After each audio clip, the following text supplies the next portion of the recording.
Selamat pagi Bapak Ibu Saudara serta rekan-rekan yang saya kasihi di dalam Tuhan Yesus Kristus. Kembali di pagi hari yang indah ini melalui program Motivasi Pagi, saya menyapa dan menjumpai Bapak Ibu Saudara semua dengan harapan bahwa Bapak Ibu Saudara dalam keadaan baik, sehat, dan tetap ada dalam berkat dan pertolongan Tuhan.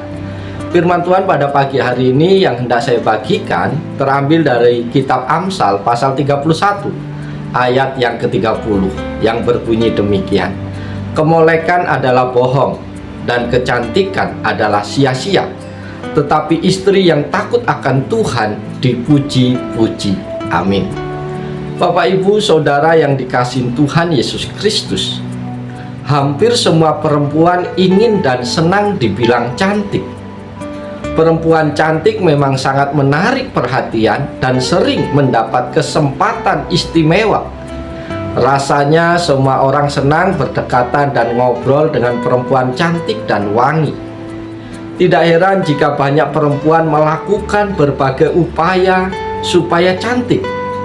Mulai dari upaya yang dianggap standar sampai melakukan perawatan wajah, merias wajah menggunakan berbagai jenis aksesoris dengan kombinasi yang cocok dengan pakaian, mengenakan pakaian yang dianggap dapat mempercantik diri, sampai pada melakukan diet ketat dan operasi pada bagian tertentu dari tubuh.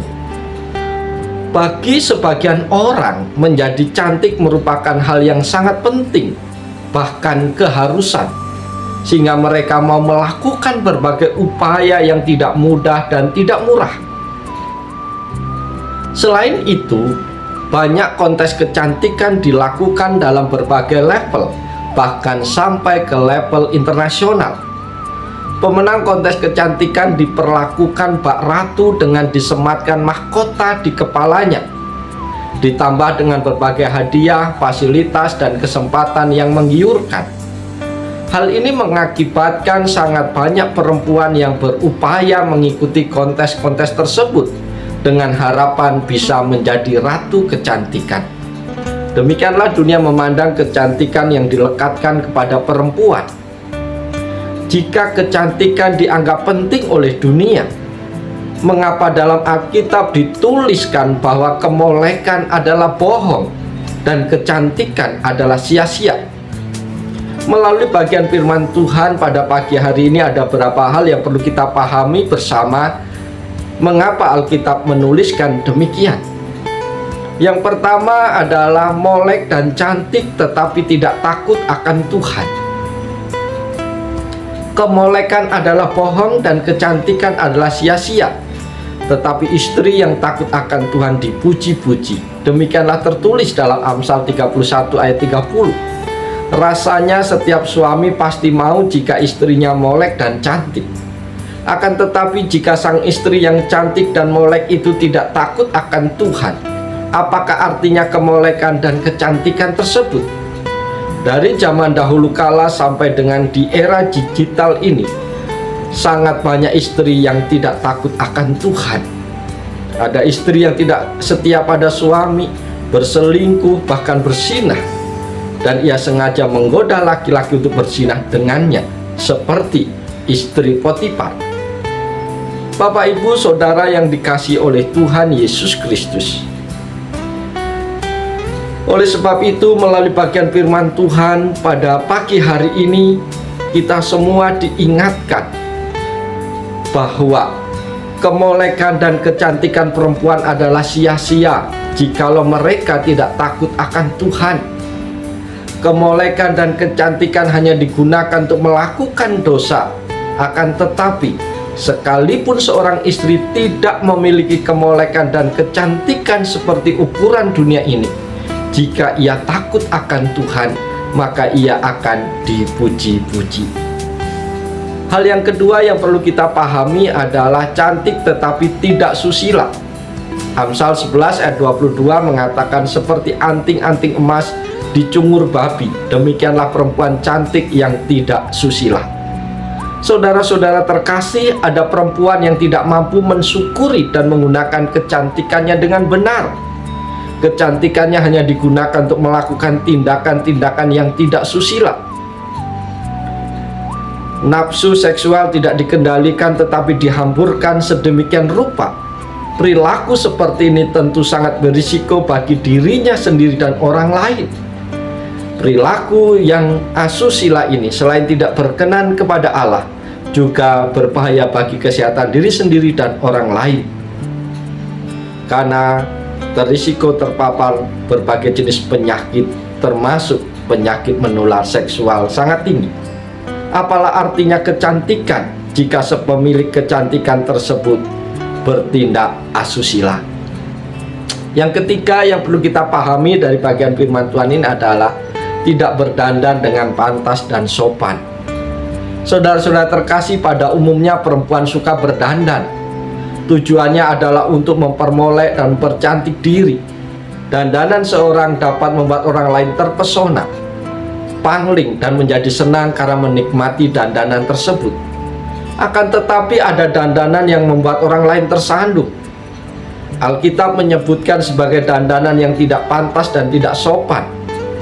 Dalam 1 Timotius 2 ayat 9-10 tertulis, demikian juga hendaknya perempuan, hendaklah ia berdandan dengan pantas, dengan sopan dan sederhana. Rambutnya jangan berkepang-kepang, jangan memakai emas atau mutiara ataupun pakaian yang mahal-mahal, tetapi hendaklah ia berdandan dengan perbuatan baik seperti yang layak bagi perempuan yang beribadah. Memang berdandan adalah hak setiap orang. Setiap orang berhak berdandan sesuai dengan seleranya. Akan tetapi perempuan yang beribadah akan memperhatikan dandanannya dengan baik. Perempuan yang beribadah akan berdandan dengan pantas, sopan, dan sederhana. Hal yang keempat yang perlu kita pahami melalui firman Tuhan ini adalah mengabaikan kecantikan batiniah. Saudara-saudara terkasih, banyak perempuan suka menggunakan perhiasan. Perhiasan memang dapat membuat si pemakainya menjadi tambah molek dan cantik. Selain itu, perhiasan, apalagi perhiasan yang mahal dan mewah, menimbulkan daya pikat sendiri. Kilauan dari perhiasan dapat menarik banyak mata memandang kepada si pemakainya dan membuat orang berdecak kagum.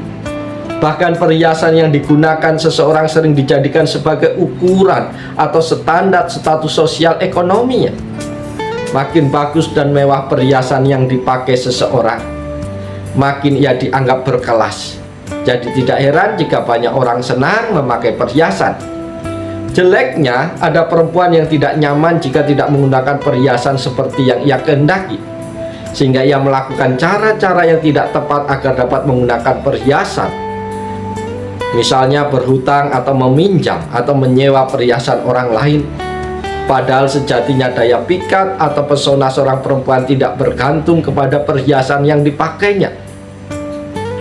1 Petrus 3 ayat 3 dan 4 bertulis, perhiasanmu janganlah secara lahiriah, yaitu dengan mengepang-ngepang rambut, memakai perhiasan emas atau dengan menggunakan pakaian yang indah-indah. Tetapi perhiasanmu ialah manusia batiniah yang tersembunyi dengan perhiasan yang tidak binasa, yang berasal dari roh yang lemah lembut dan tentram, yang sangat berharga di mata Allah.